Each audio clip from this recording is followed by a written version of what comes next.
성경 282면입니다.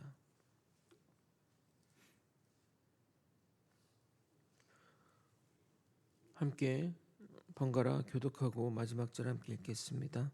내 하나님 여호와께서 내가 들어가서 쫓아낼 그 민족들을 내 앞에서 멸절하시고 내가 그 땅을 차지하여 거기에 거주하게 하실 때에 너는 스스로 삼가 내 앞에서 멸망한 그들의 자취를 밟아 올무에 걸리지 말라.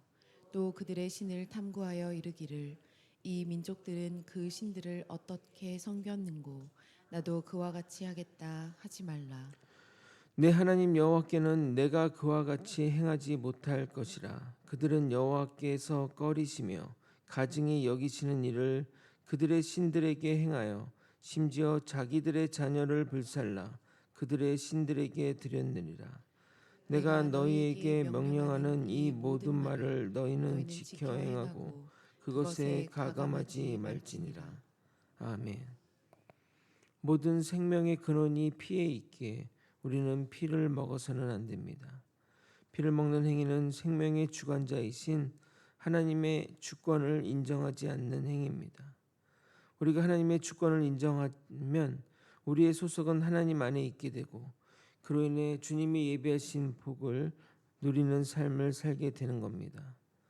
우리가 희생 제사를 드리고 피를 제단에 뿌려야 하는 이유는 대속의 의미를 담고 있기 때문입니다. 우리의 죄가 피로 인해 사해졌기에 우리는 구원받은 것입니다. 이 희생제사의 피는 죄에 대한 구속이지만 인간은 계속해서 죄를 짓기 때문에 한 번의 희생제사로 해결되지 않습니다. 그러려면 끊임없이 계속해서 제사를 드려야 하지만 예수 그리스도께서 오셔서 단 한 번의 제사로 영원히 우리의 모든 죄를 사하셨기에 우리는 자유를 얻게 된 것입니다. 이 얼마나 감사하고 이 얼마나 은혜로운 일입니까? 우리가 항상 예수님이 십자가에서 흘리신 피를 묵상하며 주의 사랑을 온몸으로 깨달아야 할 것입니다.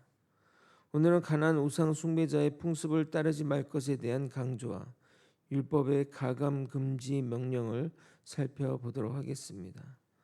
말씀을 통해 율법을 제정하신 하나님의 진의를 깨닫는 시간이 되길 예수 그리스도 이름으로 소원합니다. 하나님이 이스라엘 백성들을 데려가실 땅의 거주민을 멸하신 목적은 두 가지 이유 때문입니다. 첫 번째는 그들의 죄악에 대한 심판입니다. 그들은 타락했고 너무나 끔찍한 죄악을 저질렀습니다. 그래서 그들이 심판받는 것은 당연한 것입니다. 이러한 죄에는 누구도 예외가 없습니다. 하나님은 주의 백성이라고 해서 심판을 유보하시지 않습니다. 물론 계속 경고하고 참으실 때까지 참으시지만 끝내 돌아오지 않고 회개하지 않으면 심판하십니다. 그래서 이스라엘이 멸망하고 나라 없이 다른 나라로 포로로 끌려가야 했던 것입니다. 끌려가는 백성들의 아픔을 성경에서 자세히 기록하지 않았지만 그 얼마나 비참하고 고통스러운 여정이었겠습니까? 가다가 아프면 길가에 버려두었을 것이고 끼니도 안 되는 식량을 주면서 조금만 지체하면 채찍을 휘둘렀을 것입니다. 굳이 그 내용이 기록되어 있지 않을지라도 우리는 짐작할 수 있는 것입니다. 하나님이 가나안 족속을 멸하신 두 번째 이유는 이스라엘 백성이 그들의 풍습을 배워 가증한 일들을 따라할 것을 염려해서입니다. 이것은 지금 시대에도 동일합니다. 우리가 뉴스를 통해 끔찍한 범죄 이야기를 들으면 그것에 대해 분노하고 화를 내지만 오히려 인터넷에서는 그 범죄에 대한 검색이 더 늘어난다고 합니다. 무슨 말이냐? 과거 N번방 사건을 기억하십니까?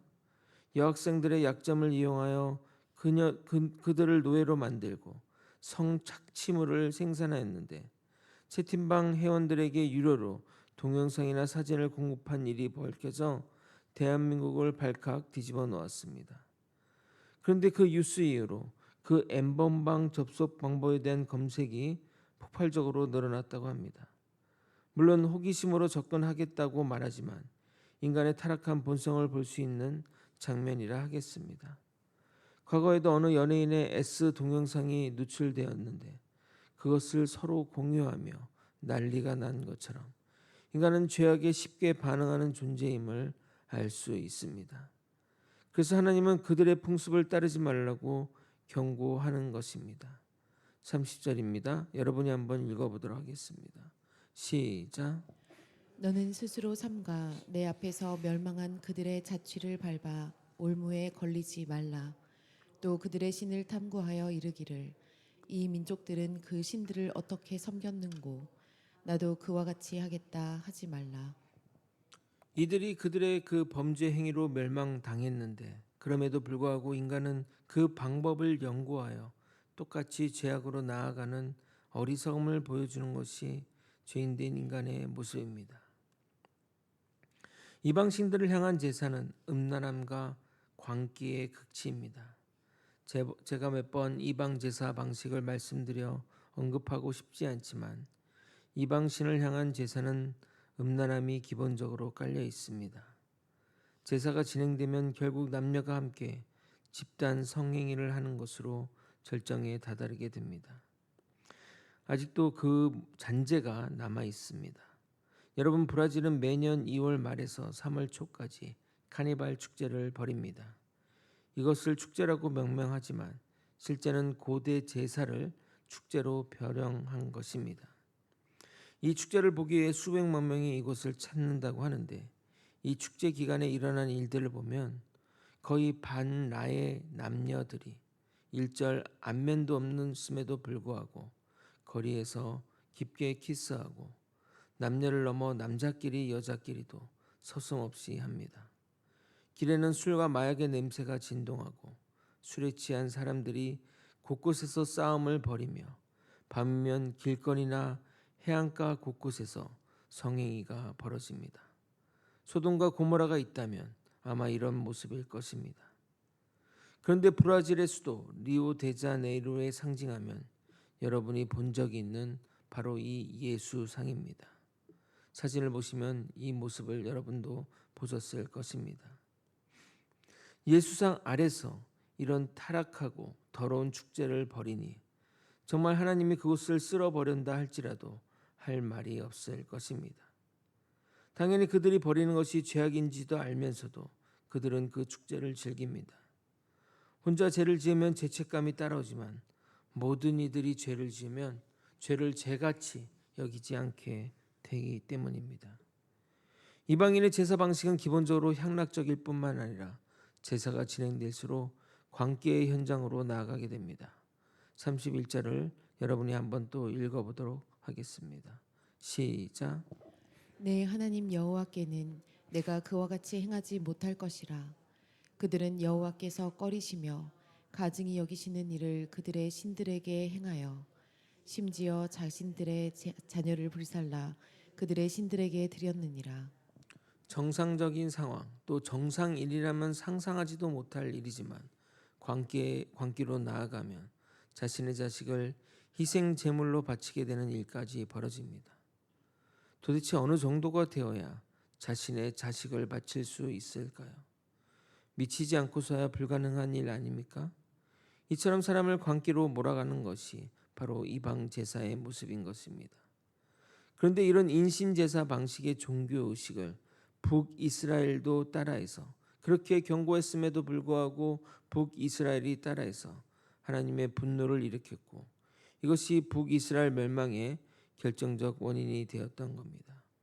열왕기하 17장 17절 18절 또 자기 자녀를 불가운데로 지나가게 하며 복술과 사슬을 행하고 스스로 팔려 여호와 보시기에 악을 행하여 그를 경노하게 하였으므로 여호와께서 이스라엘에게 심히 노하사 그들을 그의 앞에서 제거하시니 오직 유다 지파 외에는 남은 자가 없으니라.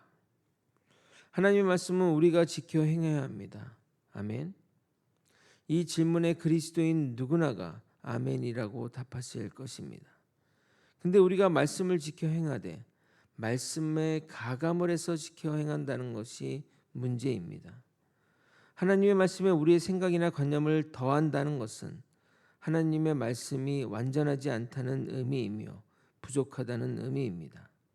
반대로 하나님 말씀에 무엇을 뺀다는 것은 인간이 그 말씀을 지키지 못하는 이유를 정당화하기 위해 하는 행동입니다. 무엇보다 우리는 말씀을 더하거나 말씀을 감해서 지켜 행해서는 안 됩니다. 또한 인간들은 지키기 쉬운 것을 잘 지키고 지키기 어려운 것은 비틀어서 유리한 쪽으로 해석하여 지킵니다. 인간들은 얼마나 말씀을 자신들에게 유리하게 해석하는지 모릅니다. 그래서 인간은 기본적으로 말씀이 기준이 아니라 자기 양심이 기준입니다. 그리고 또한 남에게는 철저히 말씀을 적용하고 자기에게는 말씀보다는 사정과 그 상황들을 적용합니다. 왜 지키지 못하는지, 왜 지키지 못하는 이유를 대면서 변명합니다. 여러분, 인간에게는 변명이 통할 수 있을지 모르겠지만 하나님에게는 가당치 않을 것입니다. 우리 모두 우리의 신앙생활을 주님 앞에서 하는 마음으로 임했으면 좋겠습니다. 말씀을 정리하겠습니다.